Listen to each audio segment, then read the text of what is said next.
हाँ जी बेटा जी, तो स्टैंडर्ड कॉस्टिंग के टेस्ट की डिस्कशन करते हैं। यार इसमें जो रूटीन क्वेश्चन है, जैसे सीधे फॉर्मूले लगने हैं जिनमें, उन पे मैं ज़्यादा बढ़ चढ़ के डिस्कशन नहीं करूँगा, उससे आपका टाइम खराब होगा। अब जैसे पहला यार रूटीन क्वेश्चन है, जिसको अभी नहीं कुछ करना करना आता वो डायरेक्ट पूछ लेना यार। उसको लेक्चर लुक्चर भेज देंगे स्टार्टिंग के। वैसे थोड़ा सा बता भी देते हैं। स्टैंडर्ड कॉस्ट ऑफ मिक्सचर इन्होंने बताया होगा कि 150 लीटर इसमें पी होगा, क्यू होगा, 100 लीटर, ये द प्राइस होंगे। इसमें 20% of the total input is expected, ये स्टैंडर्ड लॉस है आपका। फिर भाई आपके एक्चुअल में ये कहानियाँ दी हुई हैं। फिर क्वांटिटी प्रोड्यूस इतनी है, तो कुछ गिने चुने से वेरिएंस पूछे हुए हैं। तो अब आपको ये थोड़ा ये समझना है कि ये 20 का मतलब क्या लेना। बस वही नॉर्मल सा मतलब है कि भाई आप जो ये आउटपुट बना रहे हो, उसमें इनपुट जो डाल रहे हो, आउटपुट उससे 80% आएगा। तो इन्होंने क्या किया कि 195 के लिए डिवाइड बाई 80% करके देख लिया कि भाई कितना इनपुट आएगा, फिर उसके टेबल टूबल बना दिए, वो शुरू कर दिया। अगर आप ऐसे नहीं भी करना चाहते, आप पहला टेबल इसका ही बना दो कि भाई ये 300 250 रखो, उसमें 20% लॉस करो, तो उसके अकॉर्डिंग चल पड़ो। मैं उस एंगल से दिखा देता हूँ, क्योंकि कई बार बच्चे ना जैसे आईसीआई टाइप आंसर में कंफ्यूज हो जाते हैं। सर हम और तरीके से करते थे, हमारा और आ रहा है। मैं उस तरीके से कर देता हूँ। ये वाला तो यार देखो, आपको यहाँ छपा ही हुआ है, इसमें क्या अब मैं वैल्यू ऐड करूँ ना इसको बना के। तो अगर भाई जिस तरह स्टूडेंट्स को नॉर्मली कराया जाता है हर जगह पे, अपन वैसे करते हैं। तो वो ऐसा तरीका होता है कि जैसे जी पी और क्यू है, ये आपने पी लिख दिए, यहाँ क्यू लिख दिए। यहाँ आ गई जी स्टैंडर्ड क्वांटिटी। स्टैंडर्ड क्वांटिटी जी 150 लीटर और 100 लीटर। फिर आगे जी रेट, स्टैंडर्ड रेट। फिर अमाउंट, आने दो अब। हाँ जी, क्या रेट है अभी? 40 रुपये, 60 रुपये, ठीक है आने दे। 40 रुपये, 60 रुपये, ये 6,000 हो गया, ये 6,000 हो गया, टोटल हो गया 12,000। अब ये है जी 250। 250 में 20% आप लॉस लेना। एट दी रेट 20 का मतलब वो 20% ऑफ द इनपुट कहना चाहता है, वहाँ उसे परसेंटेज वैसे डालना चाहिए था, पर जिस तरह आया वैसे ही परोस दिया गया है। तो यहाँ 200 का आउटपुट इससे आप एक्सपेक्ट कर रहे हो। अब एक्चुअल में क्या क्वांटिटी वगैरह वो देख लो। एक्चुअल में 140 और 110 आपने यूज़ किए। 140, 110 आपने यूज़ किए। क्या प्राइस है सर? 42 और 56। 42, 56। क्या अमाउंट है? 140 इंटू 42, 5880। दूसरे वाले का 110 इंटू, ओ 110 इंटू 56, 6160। इसको जोड़ो, ये जोड़ के आ गया इतना। और इससे क्या बना? इससे आप चेक कर लो क्या बना यार। एक्चुअल आउटपुट कितना बना बताओ? 195 लीटर। बस वही स्टैंडर्ड कॉस्टिंग की कहानी है शुरू। 200 के स्टैंडर्ड पता है, 195 पे ले आते हैं। क्या पूछा जी? बताओ क्या पूछा जी? Cost variance. मैं एक ओवरऑल आंसर पहले देता हूँ आपको गाइडलाइन के लिए। देखो ऐसे समझना होता है कि ये 12,000 रुपये कंबाइंड कॉस्ट वेरिएंस निकाल रहा हूँ, ए बी कंबाइंड। 200 लीटर की कॉस्ट है, तो इस हिसाब से अगर चलते तो 195 की क्या कॉस्ट होती? तो 195 इंटू 60 हो जाएगा। कॉस्ट बनती जी 11,700। 11,700 कॉस्ट बनती। कॉस्ट है इतनी, माइनस कर दो 12,040।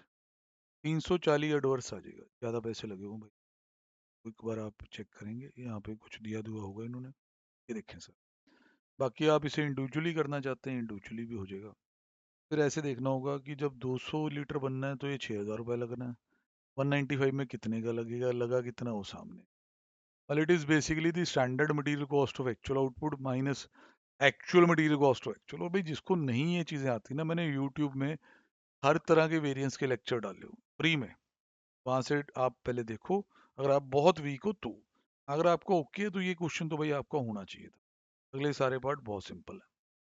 अगला क्वेश्चन भी भाई सेम ही है कि भाई अगर आपको स्टैंडर्ड कॉस्टिंग आती है तो फिर कोई दिक्कत वाली बात नहीं है। अब कहीं होगे ना इस चैप्टर में वैसे ही थोड़ा परहेज सा है, वो पहले वीडियो सुन लो फिर टेस्ट दिया करो यार। Gang of worker normally consist of 30 skilled, 15 semi skilled and 10 unskilled worker.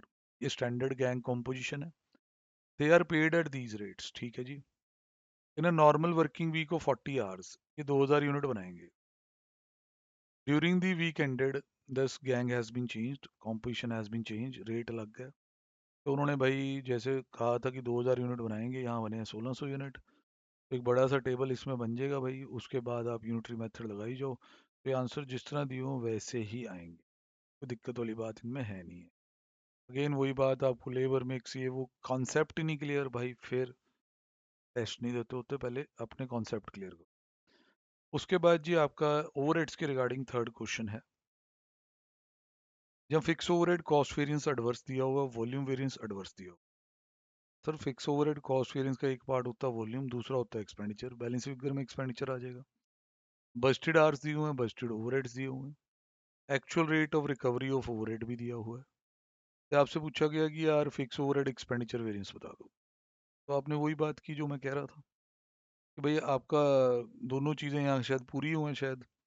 12,000 रुपये आपको दिए हुए हैं बजटेड ओवरहेड्स, और उसके बाद यार इन्नी कैलकुलेशन करने की जरूरत, ये भी लल्ला ही है यार, वॉल्यूम माइनस करके यहाँ से पता चल जाएगा, 800 एडवर्स ही आएगा। कहता नहीं यार मैंने पूरी कैलकुलेशन बनाई है, वो भी देख लो, तेरा भी सुन लेते हैं। अब ये भाई साहब ये कहना चाहते हैं कि देखो जी हमारे पास फिक्स ओवरहेड वेरिएंस पड़ा था, बिल्कुल पड़ा था, तो overhead absorbed minus actual overhead करके वो आया होगा। ओवरहेड अब्जॉर्ब्ड भाई साहब फिर पहले ढूंढने पड़ेंगे। ओवरहेड का जो बजट है वो तो आपने यहाँ दिया हुआ है। अब्जॉर्ब्ड फिक्स ओवरहेड्स, ये भाई आपने क्वेश्चन के ऊपर तो कहीं लिखे नहीं, देखें ध्यान से। ओवरहेड कॉस्ट वेरिएंस दिया हुआ है, वॉल्यूम वेरिएंस दिया हुआ है, आंसर ऑलरेडी आ चुका है। पर जैसे अब ये चला रहे हैं हम उसमें चले गए हैं।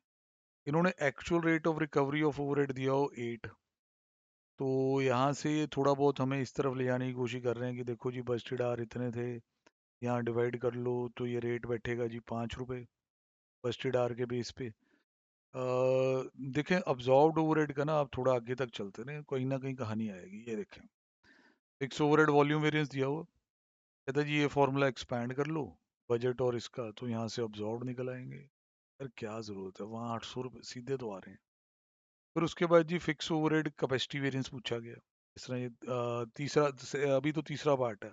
एक्चुअल आवर्स पूछे गए, वो तो चलो यार आ जाएंगे, क्योंकि भाई जब हमारे पास ये चीज़ आ गई एक्चुअल ओवरहेड और एक्चुअल रिकवरी रेट 8 है, तो डिवाइड करके आपके एक्चुअल आवर्स आ जाने चाहिए थे।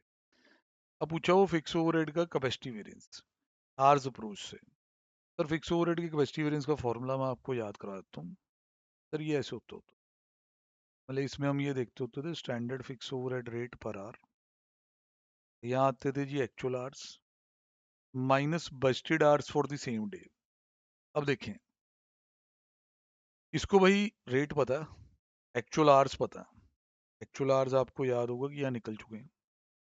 अब यहाँ आते थे, अब देखना ध्यान से, स्टैंडर्ड रेट को यहाँ आते थे बजटेड आवर्स। तो स्टैंडर्ड रेट जब बजटेड आवर्स पे लगेगा, स्टैंडर्ड रेट जब बजटेड आवर्स पे लगेगा वो तो बजटेड ओवरहेड ही बन जाएगा। तो बजटेड ओवरहेड 12,000 आएंगे, तो इस पे ये निकल आएगा। तो वही चीज़ है भाई कि अगर किया हुआ ना टॉपिक, तो ये टेस्ट आपके काम का है। अगर आपकी स्टैंडर्ड कॉस्टिंग वीक है तो भाई पहले काइंडली उसे पढ़ लें। ठीक है जी। फिर उसके बाद जी अगला जी मई 22 का सवाल है, और है सवाल आपके पेपर से ही है, कोई बहुत औखे अपने असाइनमेंट वाले क्वेश्चन नहीं आ करा रहे हैं। वो भी पढ़ लेते हैं क्या कहता है। Manufacturing department of company an employed 120 worker, standard output of NPX is 20 unit per hour, standard wage rate 25 रुपये per hour. In a 48-hour week, department produced 1,000 unit despite 5% of the time lost due to abnormal reason. Hardly wages इतनी है।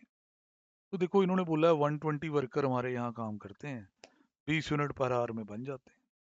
तो इन्होंने बोला कि देखो जी 120 बंदे 1 घंटे के लिए काम कर रहे हैं तो 20 यूनिट बन रहे हैं। तो 120 person for 1 hour means 120 man hours, 120 hours में 20 यूनिट बन रहे हैं, 6 यूनिट हो गया। अब भाई आपका जो एक्चुअल आउटपुट है, आपका एक्चुअल आउटपुट है 1000 यूनिट, तो ये उधर स्टैंडर्ड टाइम निकालने लग गए। अब स्टैंडर्ड टाइम की जी कॉस्ट निकाल लोगे, ये देखो यहाँ से ही निकाल लोगे ना कि रेट पर आवर स्टैंडर्ड में पर दिया हुआ 25 रुपये है, तो ये स्टैंडर्ड लेबर कॉस्ट आ जाएगी। फिर इसको एक्चुअल लेबर कॉस्ट के साथ कंपेयर कर दो। सर एक्चुअल लेबर कॉस्ट कैसे आएगी, सर सारा दिया हुआ है एक्चुअल में क्या रेट पे हुआ है, कितने आवर्स थे, कितने बंदे थे, 120 बंदे थे, 48 आवर्स से रेट रूट आपको सारा दिया होगा। वहाँ से जी आपकी एक्चुअल लेबर कॉस्ट आ जानी है। फिर अगले फॉर्मूले तो भाई सीधे सीधे ही हैं, इसमें तो कोई दिक्कत ही नहीं है। हाँ ये क्वेश्चन अगर आपने भाई अच्छा कर भी रखा है स्टैंडर्ड कॉस्टिंग को, ये हेडेक बन सकता है आपका। तो इसमें इन्होंने कुछ है जी रेशो पूछ लिए जो बच्चे ने यार ज़्यादा किया नहीं होता, मैं सच बता रहा हूँ। Companies engaged in the manufacturing of several product, ये अब हमारे वाले आने शुरू हो गए। ये आपके पेपर में नहीं आया होगा। Following data is obtained from the records of machine shop. Number of working days दिए हुए हैं 24। Busted hours per day 8। Worker कितने हैं? एफिशिएंसी में लिखा है 1 स्टैंडर्ड आवर पर क्लॉक आवर। इसका कोई खास मतलब नहीं है अभी। Down time 10%। Fixed overhead variable overhead दोनों बताए हुए हैं। अगस्त का एक्चुअल डाटा दिया हुआ। तो सवाल पूछता है कि efficiency, activity, calendar, capacity usage, ये सब रेशो निकाल दो। ये तुम्हारे स्टडी मटेरियल में बजट के चैप्टर में भी दी हुई है रेशोज। तो पहले तो इन्होंने निकाला कि भाई हमारे ना मैक्सिमम आवर्स क्या बन सकते हैं। 24 hours, 24 days into 8 hours into 150। एक महीने में आप ज़्यादा से ज़्यादा ये कह सकते हो मैक्सिमम आवर्स। पर आपने 10% डाउन टाइम लिखा होगा कि इतना टाइम तो आप वेस्ट कर ही देते हो। ये आपके आगे Busted hours. Actual hours question में दिए हुए हैं। नेट आवर ऑपरेटेड दिए हुए हैं। स्टैंडर्ड आवर प्रोड्यूस भाई जो बच्चे नहीं जानते उसका मीनिंग लिख लें। इसका मतलब होता है standard time for actual output. Standard time for actual output. उसके बाद भाई आपको ये वर्स्टेड डेज, एक्चुअल डेज, ये सब भी दिया हुआ।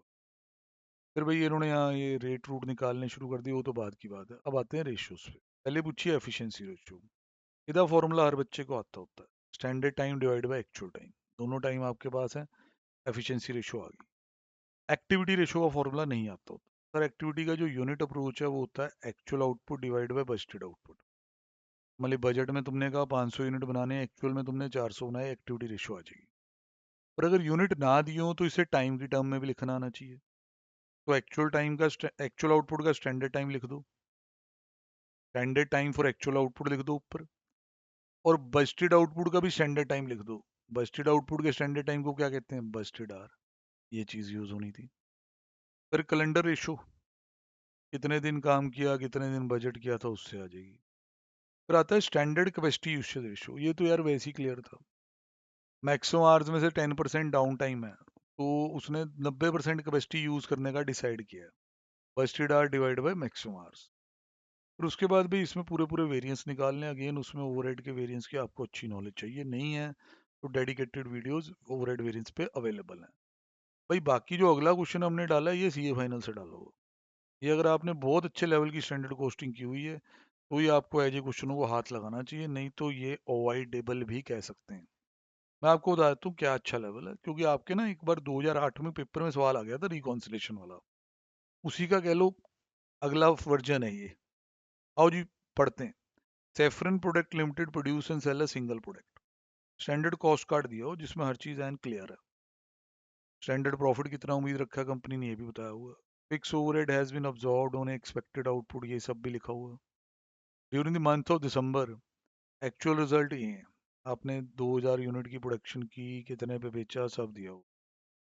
पहली चीज जो बाउंसर बनेगी, material price variance extracted at the time of receipt of material. याद करें बेटा, एक होता है एमपीवी, ये ऐसे आता है एक्चुअल क्वांटिटी यूज्ड ब्रैकेट में standard price minus actual price. और एक होता है एमपीपीवी, मटेरियल परचेज प्राइस वेरिएंस। यहाँ आती है फिर एक्चुअल क्वांटिटी परचेज्ड। फर्क होता है दोनों में। ये जितना खरीदते हैं उसका वेरिएंस निकाल देता है, वो उसका निकालता है जितना यूज करते हो। तो इन्होंने कह दिया कि भाई हम तो जब मटेरियल आता है तभी वेरिएंस निकालते हैं, इसका मतलब ये एमपीपीवी करते हैं। भाई साहब एमपीपीवी के दर्शन आपको यहाँ हो रहे हैं। सारा फ्लैट फॉर्मूला यूसेज ये वो ये सब आ जाएगा। ठीक है, अगर आपको स्टैंडर्ड कॉस्टिंग आती है तो ये सारे आंसर आएंगे आपके। अब जो रिको स्टेटमेंट है, रिको स्टेटमेंट रिको स्टेटमेंट का पर्पस क्या होता है कि स्टैंडर्ड जीपी में वेरिएंस ऐड लेस करके एक्चुअल जीपी तक आना। अब ये देखें, ये आपका एक्चुअल जीपी दिया हुआ। देखते हैं यहाँ तक आ पाते हैं। पहले भाई इन्होंने स्टैंडर्ड जीपी लिखा। मैं पहुंच रहा हूँ बेटे। स्टैंडर्ड प्रॉफिट लिख लिया कि 2000 यूनिट पे इतना प्रॉफिट होगा। और मैं चेक करा दूँ आपको कि ये लाए कहाँ से। फिर ये 35 रुपये हैं। ये 2000 यूनिट एक्चुअल में जो बिके हैं।